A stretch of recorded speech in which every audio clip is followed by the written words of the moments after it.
To our show, Your Miracle Resource. Today I'm so excited to introduce you to someone who I find fascinating.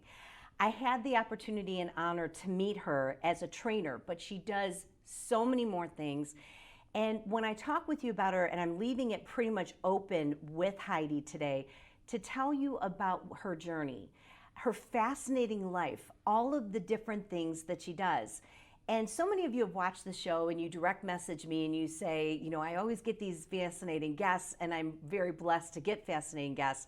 But I want you to know Heidi is open to interacting with you as well. So if you're listening via podcast, we want you to reach out and we'll pop up Heidi's website in a second.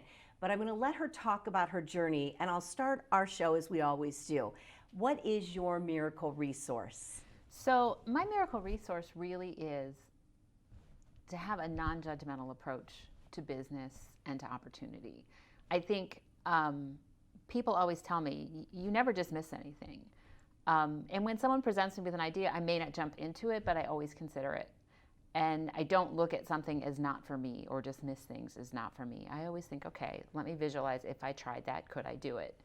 And it's led me in directions, finding businesses and work that I really enjoy, versus feeling this is a sensible thing, this is where I need to be. So it's really opened up opportunity for me to have this kind of non-judgmental approach to looking at business and opportunity. It's an amazing resource because it takes courage. You're courageous. You have to be brave. And instead of shutting down an idea, you're open to it. So share with our audience all of the different ways you use your talent. So for me, when I left my corporate career in 2016, I really didn't know what I wanted to do. I just knew I didn't want to, I was working on database work and running a call center, and I just didn't want to live a corporate lifestyle anymore. And so I really just started looking for what would appeal to me. And I had taken the summer off. My husband and I referred to it as the summer of Heidi. And I just kind of started looking around, like, what do I want to do? And my friend Gina, was a very good friend of mine for years, had given me a book, How to Build a Better Business Using Lego Serious Play. And I quickly just fell in love with the method and the author and just the concept. So I went ahead and got certified in it, thinking there's got to be a way I can add this to my business, or at least make what I do more interesting, have better conversations with my clients, with teams that I'm working with. And it was kind of an impulsive decision, but something I thought, this is different. This is something I'd like to do. It's interactive, it's fun, it's unique. So I kind of jumped in and got that certification without really thinking through what I was going to do. But again, it was a tool that I ended up having, and it's led me to meet a lot of people through marketing that business. I would say a mistake that I made was thinking it was going to be a solution for me and that it alone would replace everything that I was doing in the corporate world. You know, I thought, who doesn't want to play with Lego bricks? Well, a lot of people don't. So once I started doing that as a business, I only wanted to do that. And I kind of closed my eyes to other opportunities that felt stale, but really weren't. And I went through a full year of just being out, networking, and I met tons of people. You know, and I'd bring my Lego bricks and I would do some workshops and they'd do well, but it was a really hard sell as a business. And I had given myself a year to get it going, which was 2017.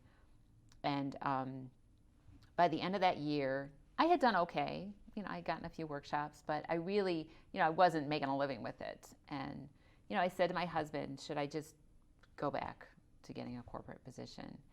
And he said to me, well, why don't you give it one more year and just see what you can do next year?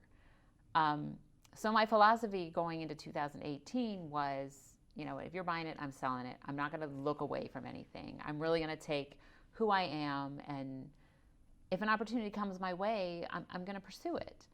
So I kept marketing, doing the workshops under the brand Backwards Bicycling, which was the company I had started that with. But I went back to my old field, which was business-to-business publishing. I reached out to a few contacts that I had and picked up some consulting work, which led to doing some workshops, some team building workshops using Lego Serious Play, which was what I wanted to do, and realized, wow, you had been shutting off people that you knew and avenues to work just because you didn't want to get stuck in what you used to do.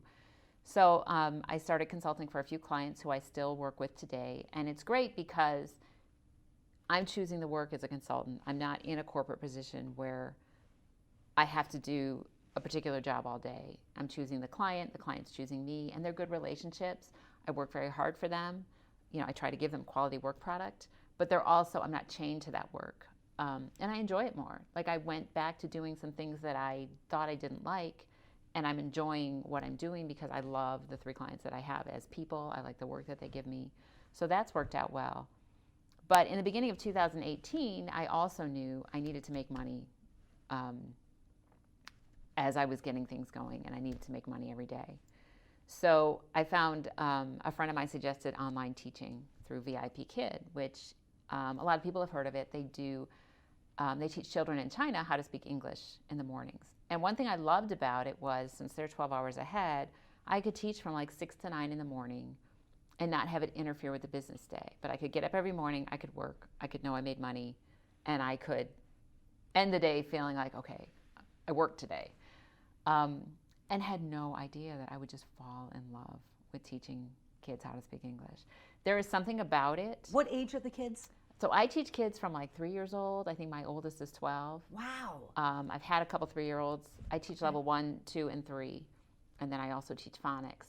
But there's an element to VIP Kid. Why I think it's ideal for someone who's starting a business is, one, if you're on the East Coast time like we are, you're teaching off business hours. So 6 to 9 in the morning, it's not interfering with client meetings. You don't have to drive anywhere. You're doing it from your own home. So you're getting paid per hour, but you're really only working those hours. They provide the curriculum, so there's no class prep, there's no grading. Wow. But it also, you learn how people learn, and you interact with kids in a different country. So it keeps people's skills going well. There's also a business side to it, because with VIP Kid, the parents book you, so you have to make a marketing video. Oh. And you put yourself out there. How am I going to describe myself in a way that's appealing to parents, that's also authentic? I describe myself as patient, kind, reassuring. I don't describe myself as like, yay, because that's not me. But a lot of parents want a very nurturing, soothing voice in their student. So you make a marketing video, you describe yourself, you'll get bookings from parents, and you want them to rebook you. So you have to leave feedback strategically. And I always think, as a business person, I see that parent as my client, and that student as my client. So I really value the feedback that I leave. And I now it's funny, one thing I love about VIP Kid is when I need to work more, I can ramp it up.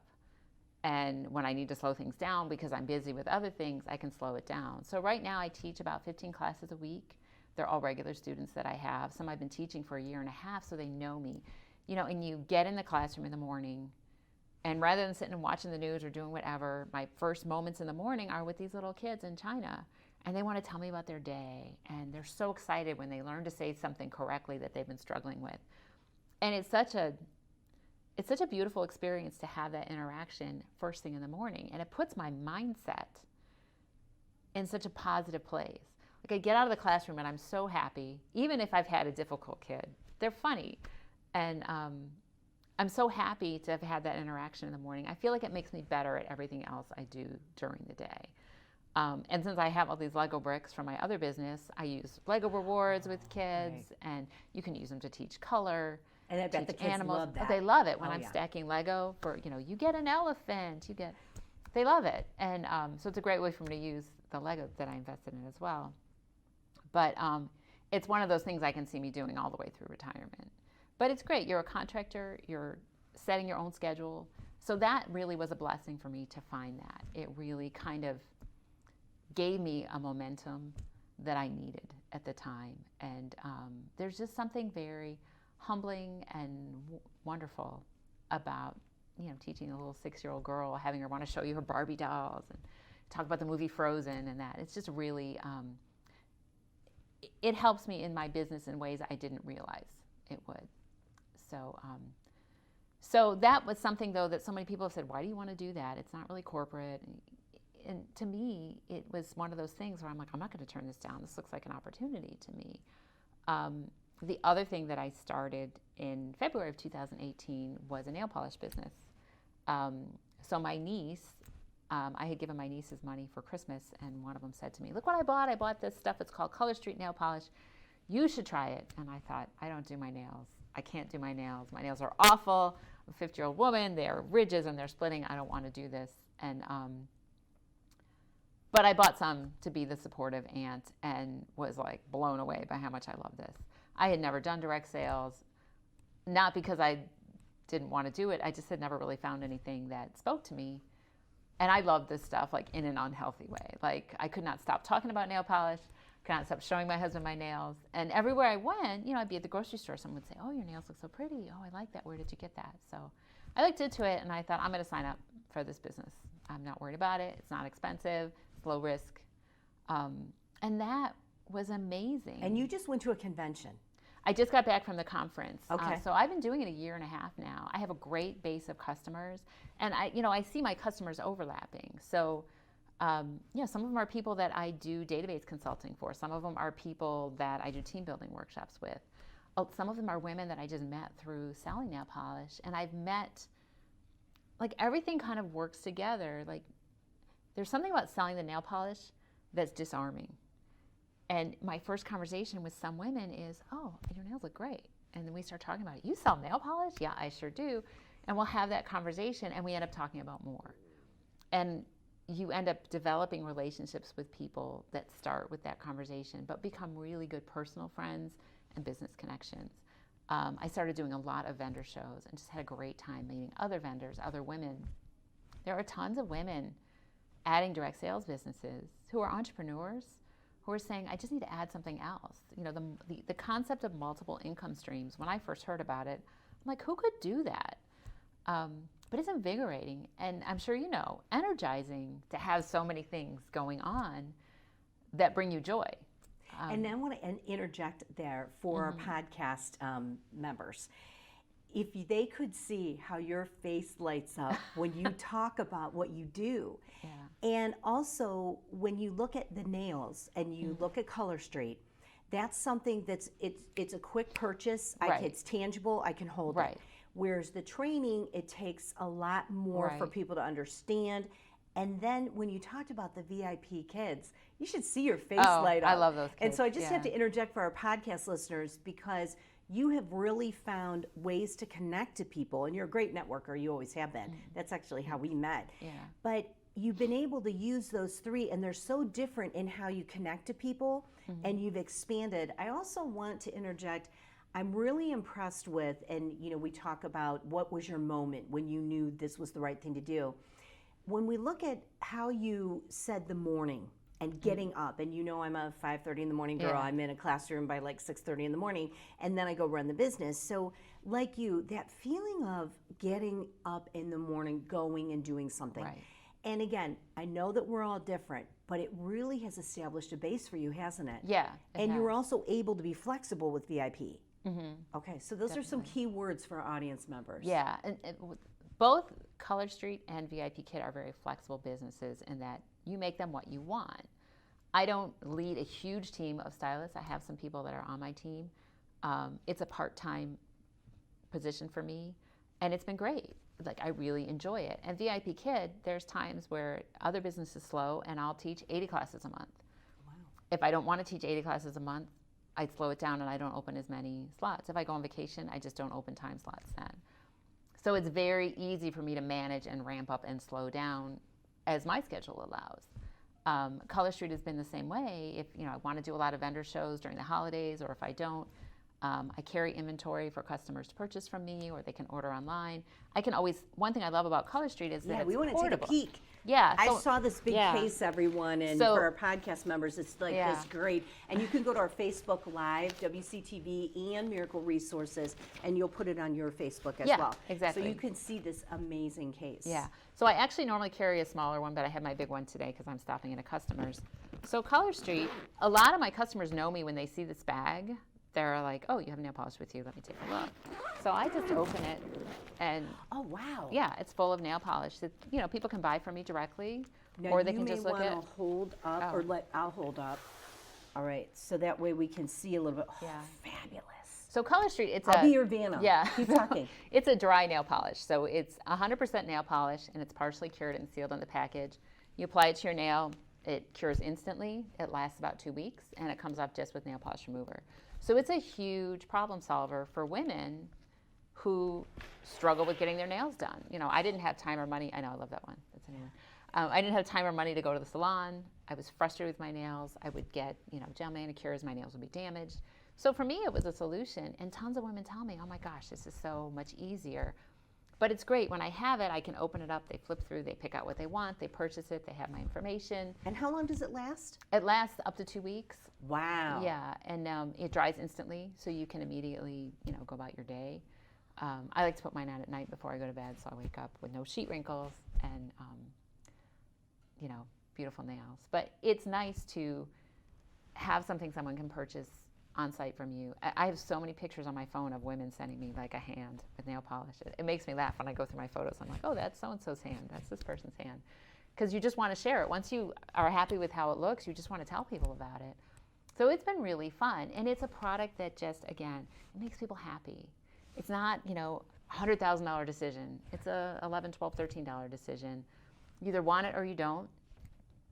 It's not a long sales cycle. And it's something, too, like, it makes people happy, and if they don't love it, it doesn't make them angry.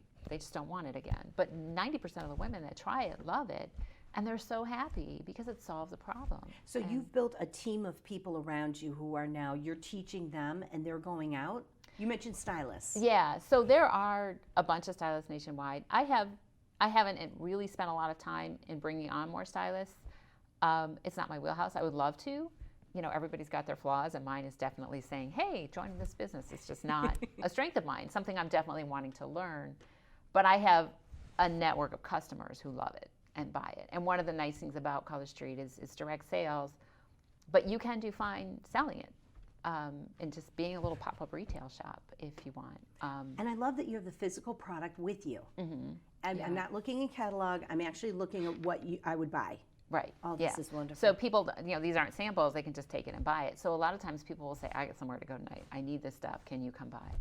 I always tell my husband, I'm going out and running nail polish. And it's a lot of fun. And it shows up at my house in these purple soft pack envelopes. And it's like unmistakable when you see it in the mailbox. But, I love it. It doesn't take up a lot of room in my house. It's not expensive to invest in the business. It's easy to store. It's easy to carry. It was a simple business to add, but it's extended things for me. It's increased contacts that I have because any woman buying nail polish is doing something else. And I've met women in business who've referred team building workshops for me. Nice. I've met women through this who want to learn to teach VIP Kid, which I can refer and train them. So I've met men who just want to give for their wife or their sister or their daughter, who we have other conversations as well. So it really, to me, this has been a great entry point into making contacts in business in general. And so many people, I think, dismiss a business like this, saying, well, that's, a direct sales business, or I'm not into that stuff. Mm-hmm. But, my advice is always just don't rule things out, because you may walk away from something that could be really awesome, or could just be a nice extra. The nice thing about these is you make them what you want. That's what I like about VIP Kid. I can make it what I want. So right now, my consulting that I'm doing my old field has kind of grown this year, and I've taken on more, so I've slowed some other things down. But nothing has to stop. And I think that's, Heidiho on the Go was a brand. It's kind of funny. My brother-in-law came up with it. Jeff, I have to give Jeff credit because he came up with it. And we were talking one day about like a good business name for me. And he said, you're always doing weird stuff. You run around everywhere. My nickname as a kid was Heidiho. My parents called me that. So he came up with Heidiho on the Go. And a friend of mine said, you should just buy the domain and just see what happens. I'm so glad that you did. I did, yeah. Because it encompasses everything you do. Yeah. And we're currently, as members, listeners today, and podcast members, we're on the chapter in Your Strategic Personal Brand, the book, about making a brand that's encompassing. Right. And I'm so glad that you're here today because we're on that chapter. Heidiho on the Go, you can do anything with. Yeah. And no matter which one you're focused on, it covers, and it's fun. It is fun, and I feel so like Jeff, good job. Yeah, yeah. I feel like I became her. I bought the domain, and it was kind of a family joke for a while, and I didn't use it in business. And I was at a networking group once, and I used it, and people were like, "Heidiho on the Go!" Like everybody remembered it. That's great. And I thought, okay, I need to do something. So I actually just built a website, or had a website built earlier this year. A friend of mine, Megan Hurtado, who was amazing, did the website for me, and I launched it a couple months ago. And it's got a Heidiho blog. on the go? Yeah, HeidihoOnTheGo.com, and you can access all my businesses there. A blog on it, photos. It's a lot of fun, but it's funny how that name kind of invigorated me. Like, I did become her, and I really like her. So, yeah, but I always have to credit Jeff because I don't know how he came up with it, but he did. Wow.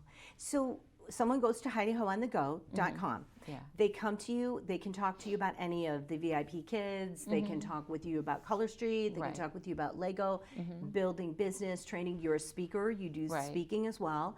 Now that we've covered all of those, as an entrepreneur, you're okay with people reaching out to you and saying, hey, because this lifestyle that you've created, this brand, this who you are, you really have become the author of your life. You've taken control. Yeah. And as you said, you created the brand and you've become her and you're very happy doing it. Yeah. And you found points of connection. And a lot of people will struggle with, what do I do next? And I want to go back to the very first thing you said as a great reminder to people. You talked about the non-judgment.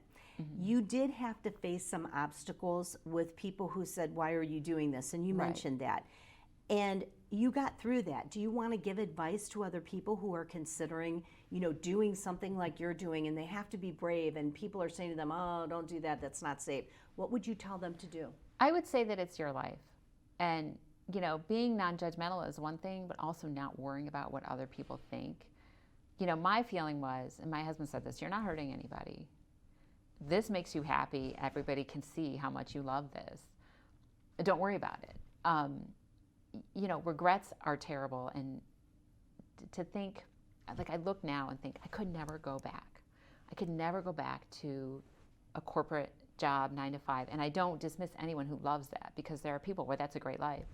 For me, it just doesn't fit who I am. And I think you really, you're the person you answer to at the end of the day, not your brother who's going, what are you doing? Or, anybody, and it's usually family, or, sometimes close friends who are, it's worry, but sometimes it's envy expressed as worry. And I think, you have to answer to yourself alone and your own personal family, your spouse, children. But if it's doable for you, you can find things that are low risk, and everything is fixable. I think that's the message for me is, when I left my corporate job, I was thinking, what are you doing? Like, oh, it's scary. Yeah. But I was so unhappy. And my husband and I have always said to each other, I just want to be married to a happy person. Like, if it brings you joy, I want you to do it. And we were fine. We had lived our life conservatively, and, he just said, you're not happy doing what you're doing, so try something else. And, I'm so grateful for that. But had I needed to fix it, had I decided I wanted to go back, you can always reinvent yourself. I mean, I'm 51 years old. You can always reinvent yourself. I just became Heidiho on the go in my 50s. That was my childhood nickname. So I think it's really important to know nothing is ever over, and most things are fixable. I mean, there's obviously some major crises that take longer to fix, but you don't want to let fear drive you. And if there's something that's really pulling at you, just try to tune out the people who are telling you you're nuts or you're strange, because there's nothing wrong with being nuts or strange, honestly. Like, I've surrounded myself with people who are all a little bit crazy, and to me that's stimulating. Your world opens up so much when you start following where your heart is really taking you. Excellent. So well said. Before we move into the next phase of the show, is there anything else you want us to know? Anything coming up? Is there something that you want our audience to look for? Should they go to your Facebook page? Yeah. She does great videos. I want to compliment you. Oh. I get to see your videos, and you're talking about things, and it's inspiring. So your Facebook page, okay place to My go? Facebook page is fine, and my website too. I do a lot of events, a lot of vendor events. I can't list them all here, but they're always on. I always share them on my Facebook page and my website. So that's the best place for resources about what I do. And my email address and phone are on there. Always feel free to reach out. And you can even reach out through the show or through Miracle Resources, because we are always excited to introduce you to people. Now, let me say to all of you, you just met a fascinating person who's doing so many things and is so brave and is out there doing it. And she gave you a very inspirational message about not letting what other people say dictate what you do, and having the courage to go out and do it. And we do have to give a shout out to Jerry. You've mentioned Yes. your husband a lot. We're going to shout out to Jerry because you've been very supportive as well. Yeah. So I want to talk with all of you about our last show. We talked about the book club. And now we are expanding that. Your Strategic Personal Brand, you guys have been DMing me and we've had all kinds of conversation. And it's not too late. Our graphic says we started December 31st, 2018, but that's okay. Join us at any time. What I've gotten feedback on is people love when they read Discovering Your Dawn first because it helps you unlock your potential. Then the action plan of Your Strategic Personal Brand as the second book. So thanks everyone for that feedback. The way I've always felt is whichever one you pick up, but I am getting great feedback that the Discovering Your Dawn really was a good motivator for then going into your action plan, which is Your Strategic Personal Brand. So I want to thank all of you and everyone on podcast. Thank you so much for joining us. You met an incredible woman today. I love Heidiho on the go. It was so great to be with you. And please follow up with us if you have any other questions. Enjoy your day. And this was your Miracle Resource.